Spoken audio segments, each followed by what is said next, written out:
So now moving on to stage 2. So remember again, with each stage, you want to make sure you see the time frame, how long you're going to be in that stage. The consistency of foods change, and your goal changes, or you're building. Remember, the stages are building blocks. So with stage 1, the focus was hydration and rest. And so now in stage 2, stage 1 was 1 week, and stage 2 is also another week. So it's day 8 to day 14. And now you're still focused on hydration, but now you're also focused on protein. So hopefully by the end of day 14, you're getting your baseline protein needs, which is either going to be the 60 grams or the 80 grams, depending on what surgery you had, and obviously if you're a male or a female.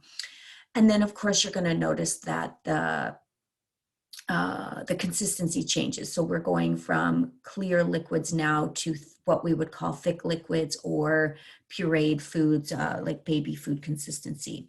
So this is where you definitely would need a blender or a food processor.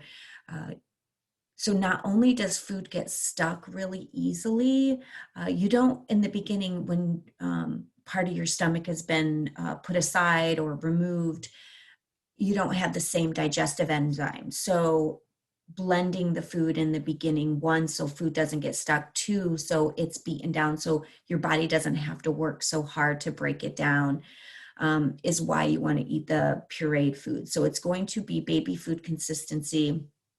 And so with surgery, and we'll actually talk about portions in just a minute. So focus is protein. So in your book, you do have a list of what you can have. And like I said, in stage 1, it's really important that you just stick to the foods that are in your grocery list for that stage. So of course, all your clear liquid drinks, and then you're adding your protein supplements, as well as if you want to do Fairlife milk, you can do that as well. You don't want to do regular milk just because it has a lot of sugar, but Fairlife milk is real cow's milk. It's just ultra filtered. And so just to kind of give you a comparison, regular milk has 12 grams of sugar and only 8 grams of protein, where Fairlife milk actually has 13 grams of protein and only 6 grams of sugar. So if you're going to drink milk, really the only milk you should be drinking is the Fairlife milk. The other nice thing about Fairlife milk, I was talking a minute ago about not having those same digestive enzymes. Fairlife milk actually has an digestive enzyme in the milk. So a lot of times just by drinking it, it does make you feel better. It helps minimize with the nausea and stuff that sometimes comes with eating food.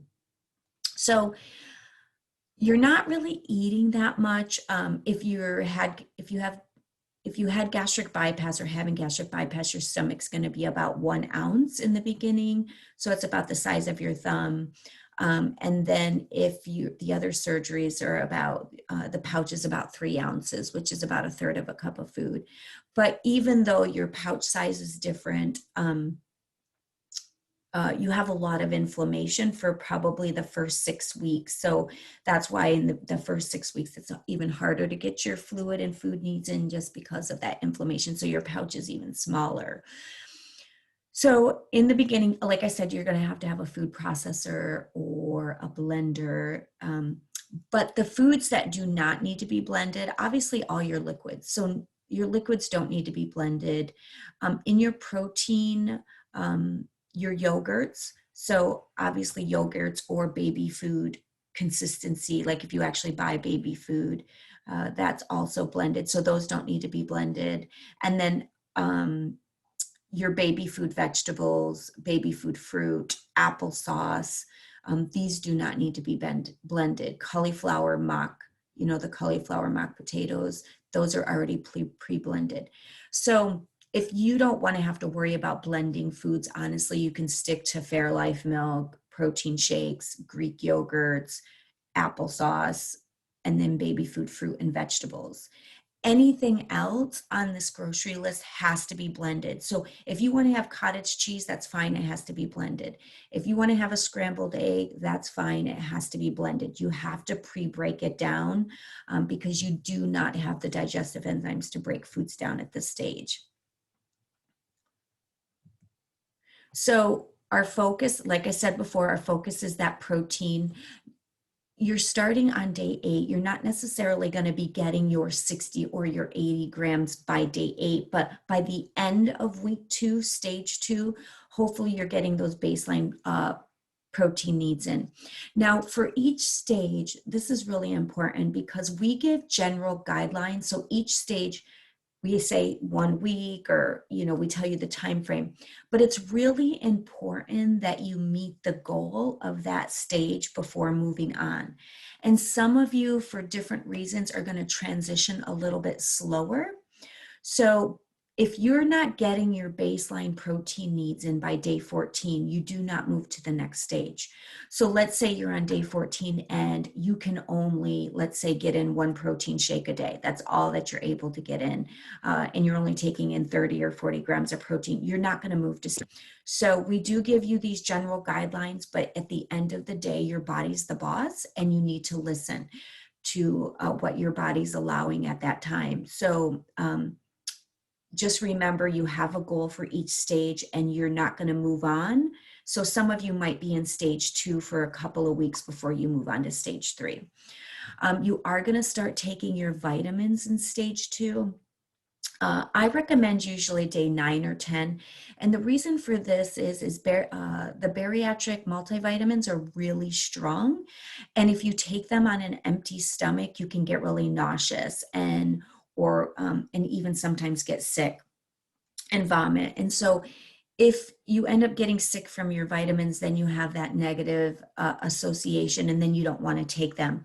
So you do not want to take your vitamins, at least your multivitamin, on an empty stomach. So what I encourage you to do is take a couple of days, day 9 and 10, and day 8 and 9, and get used to getting that protein in. And then once you're able to get some good solid protein in, then bring your vitamins in day 9 or 10. And remember to always take your multivitamin after you've had your protein. And then this is also because now you may be eating food.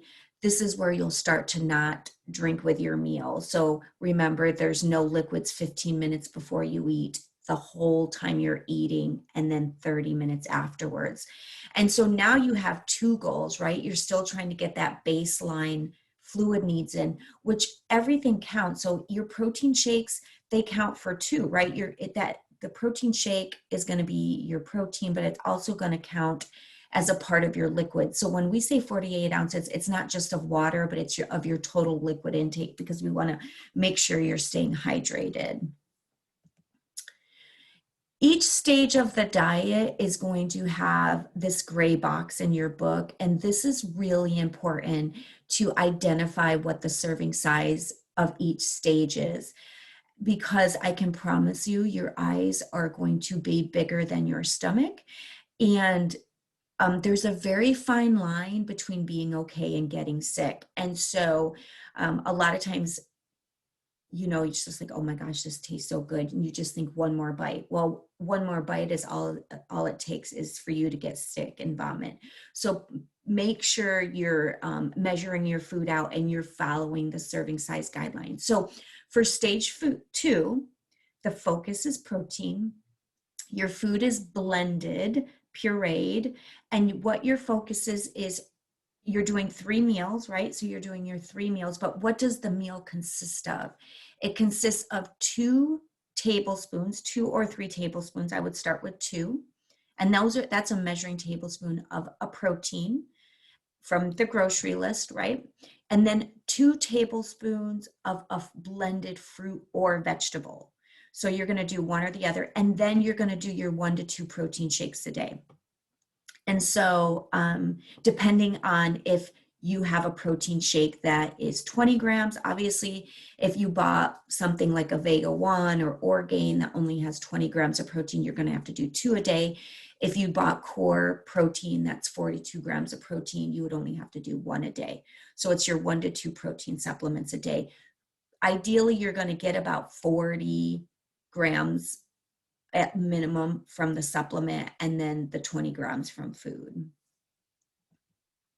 And so you definitely want to have measuring things to measure. So it's two, so this is a tablespoon, a measuring tablespoon. So you're going to have 2 tablespoons of your protein and 2 tablespoons of a fruit or a vegetable. So I recommend you could go to like Smart and Final or the Amazon or the dollar store, and you order these little or buy these little pre-measured cups. So whatever blended food you're doing, and this is actually 2 ounces. So if you wanted to separate everything, you would do half.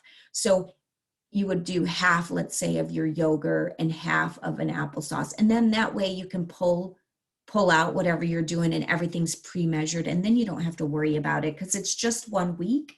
And you just have to remember, you don't feel like eating. Food tends to make you feel nauseous at this stage still. And so I would keep it very simple in the beginning. And so what might a day look like? And so I personally would start your day off with a liquid protein. Everything is tighter in the beginning, in the morning. And so I would start off your very first goal, getting your protein shake in. And honestly, this 11-ounce protein shake is going to take you somewhere between probably 2 to 4 hours to get down. So, but out of all of these things, like if you look at, this is 11 ounces of liquid, but you're going to get 30 grams of protein. And whereas 6 ounces of a yogurt is 15 grams of protein. So I would start off definitely with a protein shake, or a Fairlife milk if you like milk, but some sort of liquid protein first thing in the morning. That's what I would recommend, just to make sure you're getting a good amount of protein in to start your day off. And then everything needs to be blended. So honestly, this yogurt would be breakfast, lunch, and dinner. You would measure it out, right? So it's 2 tablespoons, 2 to 3 tablespoons for breakfast, 2 to 3 tablespoons for lunch, and 2 to 3 tablespoons for dinner, plus maybe blended baby food fruit or an applesauce. Soups. This is really important. If you're going to do a soup, really you need to pull out your Instapot or crock pot and make a soup, right? You can see the vegetables in here, chicken, but it needs to be blended. See how this is blended over here? So everything does have to be pureed. So you would take the soup and then throw it in your food processor and puree it. So you didn't have to really chew on anything. I highly recommend that you do not do store-bought soups. Store-bought soups are filler foods. They're garbage. There's not a lot of nutrition. So because you're not eating very much, if you want to make sure you minimize hair loss, you minimize that saggy skin, you want to have that vibrant looking skin, you got to focus on the nutrition. So no store-bought soups, definitely no cream soups. Again, not a lot of value in cream soup. So the cream of mushroom, all of those, anything cream-based, I would not do. And then you could do like, you could even take something like like butternut squash or some sort of vegetable and throw in canned chicken if you wanted to. You could do like a canned chicken and avocado and blend that up. And then you would do your 2 to 4 tablespoons of that blended protein. And so main focuses for stage 2 is, again, by the end of week 2, hopefully you're getting your baseline protein needs in. This is minimum. It's going to be 60 or 80. You're going to start taking your vitamins on day 9 or 10, and you're still going to continue to focus on hydration, which is a minimum of 48 ounces of fluids.